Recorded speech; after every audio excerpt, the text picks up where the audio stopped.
Hey guys. Morning. Is it still morning? It's close. You got 3 more minutes, Maria.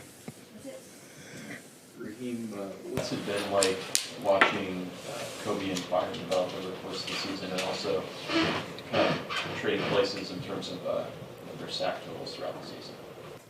Didn't know about the sack totals. I just kind of go about the deal, and they've really gotten better. Watching those guys go since they've been here. You know, they came in young rookies. Kobie came in super smart, super intelligent with a unbelievable motor.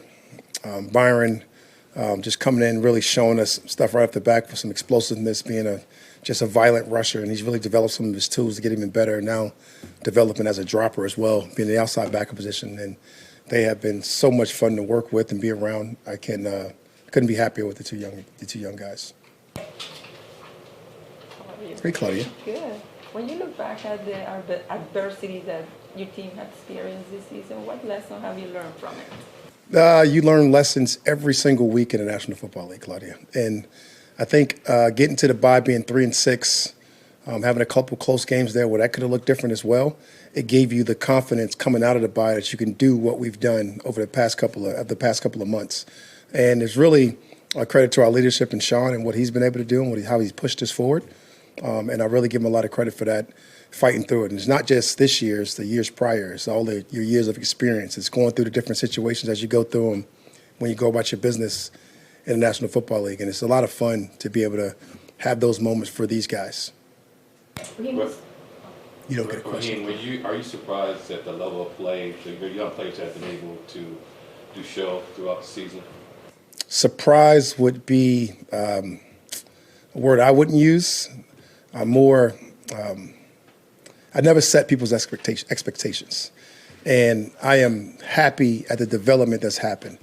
I think we got the best group of coaches. And you're really impressed with how Eric Henderson or Aubrey Pleasant or Chris Shula or Joe or any of these guys develop their games. Chris Beek, I can go on and on with the guys, right?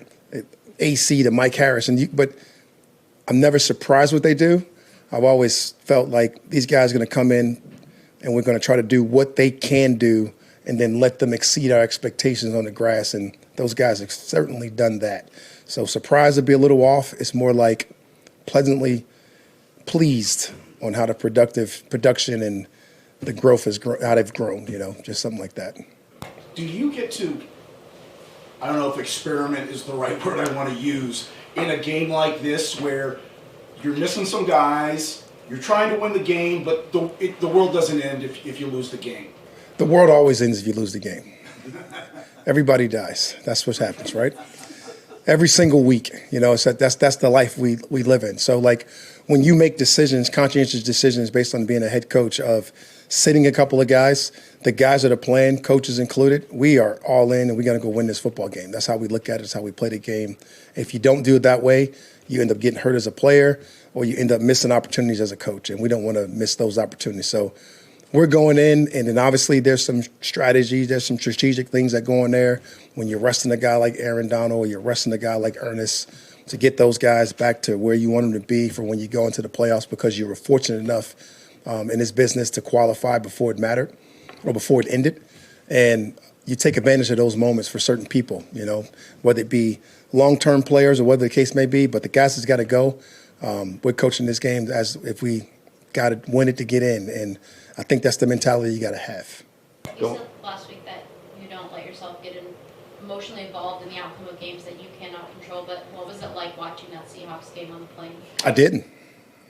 You can ask everybody. Sat in the seat, and I was trying to enjoy the Tulsa King.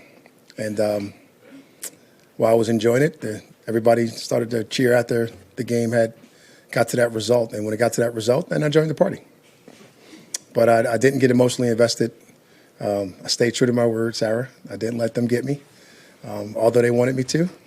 Reggie and his staff included. It was a lot of fun. Stu was there, I believe. And I didn't get involved until after the fact. And after the fact, we were able to celebrate and be very excited of our accomplishments that we were able to do getting in the playoffs. What was that later in back? It was outstanding. It was what you would think. It was a bunch of guys being really happy at what they've been able to accomplish at that point, but not satisfied. You're definitely fined and getting out of my press conference from now on. He let his phone go off, guys. You heard that? But it was what you'd expect, A bunch of guys really proud of that accomplishment, but knowing that we still got more left. It's fun. Did you send Mike Tomlin a message or anything? Of course we did. Old Mike T was a staff member of ours this week and did a great job. And, like I said, we don't, I personally, I can't speak for everybody. Obviously, people look at that and cheer for different people. And I couldn't get involved, got too many good people that I know in Seattle and things of that nature. And, definitely want the outcome to come out in my favor, but I just don't want to put bad karma on myself. And Mike T did a nice job of it. I got a bunch of messages from a bunch of different people, and Mike definitely got one from all of us, not just me. What was the conversation like? Gary, I'm sorry. Go ahead. Gary, you're being so patient today. I'm proud of you. What was the conversation like with Sean, with Aaron, with Ernest about the rest plan? Really was Sean initiated it with us pretty early. Really started on that plane ride, just kind of some early thoughts, and then I'm fortunate enough to ride home with them and some more thirds and further going throughout the process until the next morning, until we had our final coaches meeting, and he made his decisions at that time. And then he called those guys to let those guys know on how he was going to move forward, and he did a really nice job. Came back and reported to us on our normal game plan Tuesday, and came and let us know that he talked to those guys and spoke with them. And when they came in, they were ready to deal with what they had to get ready for and how they're going to prepare themselves this week in order to get ready for moving forward. So he kind of handled that, on his own. I think it was a great job, done really well, and I think he handled it great with the team. I told our team the maturity of this football team, for the coach to be able to come in and explain that to everybody and tell them what we got to do this week, I thought it was handled really well. I thought it was nicely done. Gary, the patient man that you are. Well, with the playoffs a couple of weeks away, how do you feel about your defense's ability to prevent explosive plays? Not very good right now, Gary. We've given up way too many, right? And that is a circumstance of a bunch of different things. It's some individual losses. Sometimes it's a schematic issue. Sometimes it's a bust, a mental error. And we got to cut those things down, right?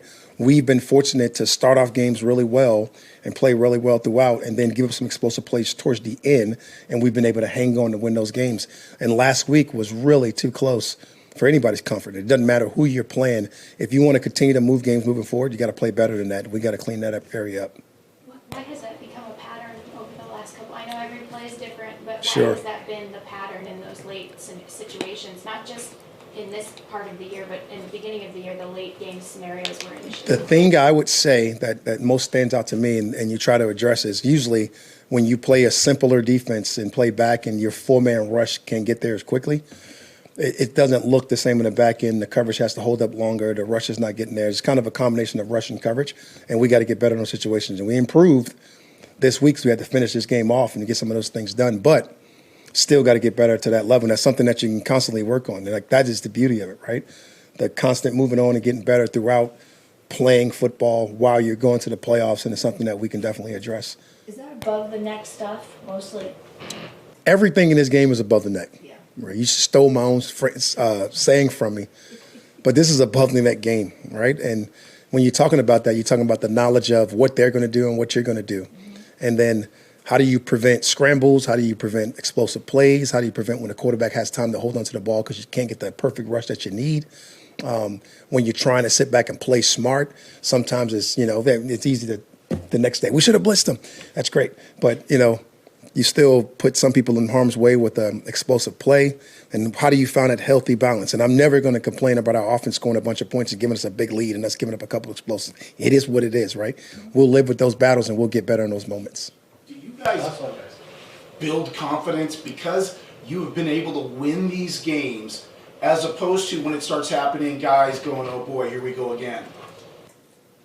I don't think I've ever heard anybody say the, oh boy, here we go again mentality. Because, you're right, probably because we're winning the games, right?